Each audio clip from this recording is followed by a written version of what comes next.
Hey y'all, it's Courtney. Good morning.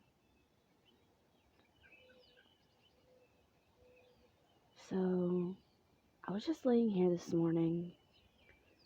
Sun hasn't quite come up yet. There's Ari coming out from under the porch where her and her little boyfriend live under the house.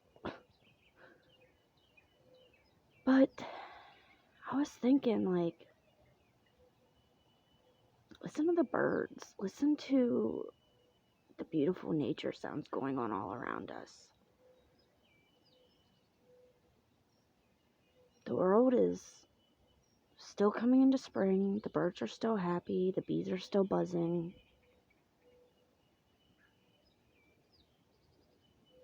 But we're all terrified to go outside. These are scary times.